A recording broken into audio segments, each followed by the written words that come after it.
प्यारे बच्चों, बहुत सारे बच्चे थोड़ा सा कंफ्यूज्ड हो गए हैं। इतने सारे ट्विटर पे कमेंट्स और ईमेल्स पे पूछ रहे हैं कि मैम एग्जैक्टली हो क्या रहा है प्रोसीडिंग्स में, और हमें कुछ समझ नहीं आ रहा, आप थोड़ा सा इजी लैंग्वेज में हमें बता दीजिए। तो मैं आपको थोड़ा सा ब्रीफ कर देती हूँ कि हमारी पिटीशन में अभी क्या चल रहा है, क्या हम एक्सपेक्ट कर सकते हैं। तो एक तो सबसे पहली चीज़ मैं शुरुआत इसी चीज़ से करना चाहूँगी कि जो ऑनरेबल सुप्रीम कोर्ट है वो बहुत ही पॉजिटिव अप्रोच के साथ स्टूडेंट्स के फेवर में खड़ा हुआ है। वो जो है उसी अकॉर्डिंगली प्रोसीडिंग्स में हम लोग बहुत ही अच्छी एक पॉजिटिव डायरेक्शन में मूव कर रहे हैं। अब मैं आपको स्टार्टिंग डे 1 से क्या हो रहा है वो आपको थोड़ा समझा देती हूँ।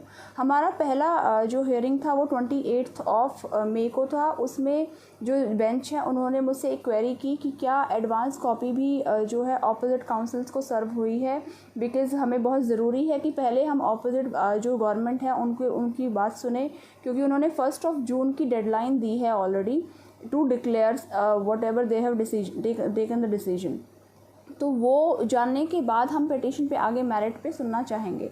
तो उसमें जो है मैंने ऑनरेबल कोर्ट से एक रिक्वेस्ट भी की थी दैट मिलॉर्ड्स की हम स्टेट बोर्ड्स के जितने सारे बच्चे हैं उनकी कंसर्न्स भी सेम है, तो अगर आप सो मोटो अपने खुद से ही आप बाकी स्टेट बोर्ड्स को भी इस पिटीशन में इंक्लूड कर लो, पार्टी बना लो।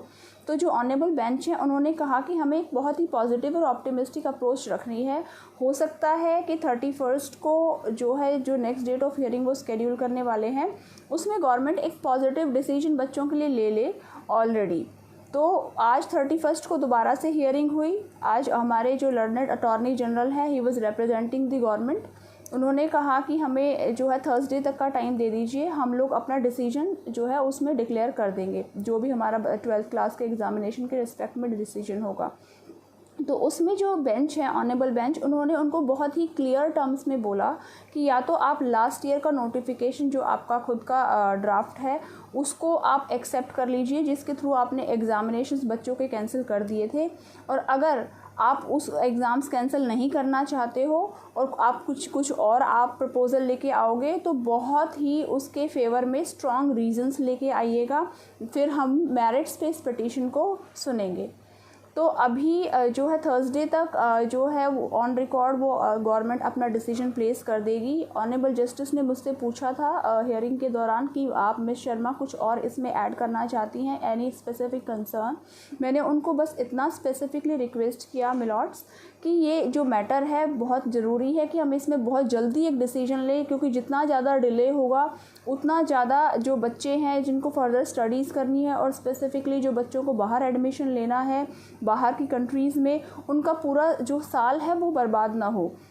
तो उसमें बहुत ही अच्छा पॉजिटिव रिस्पांस देते हुए जो जस्टिस हैं उन्होंने बोला कि आप जो है थर्सडे को हम इस पिटीशन पे जितनी भी आपकी कंसर्न है, जो भी आपके ग्राउंड्स हैं, उन सब पे हम सुनवाई करेंगे अगर गवर्नमेंट हमारे फेवर में आपके जो है फेवर में डिसीजन नहीं देती है।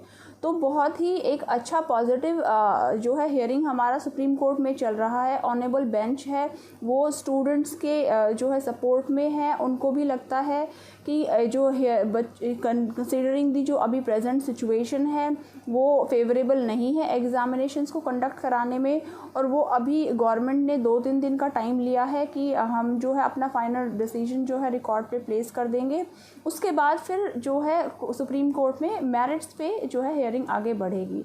तो हम लोगों को बहुत ही एक अच्छा रिस्पांस मिला है, तो let's all be very hopeful. कोई नेगेटिविटी वाली अप्रोच को नहीं लेके आना है, ना ही कुछ नेगेटिव सोचना है। जो है God is there with us, we have to be very strong. कुछ भी अगर आपको डाउट है तो आप मुझे ईमेल पे के थ्रू आप या कमेंट्स के थ्रू पूछ सकते हैं। जितना कोशिश होगी मैं जितना रिस्पॉन्स कर पाऊँगी, I will try to answer all your queries. ठीक है, थैंक यू।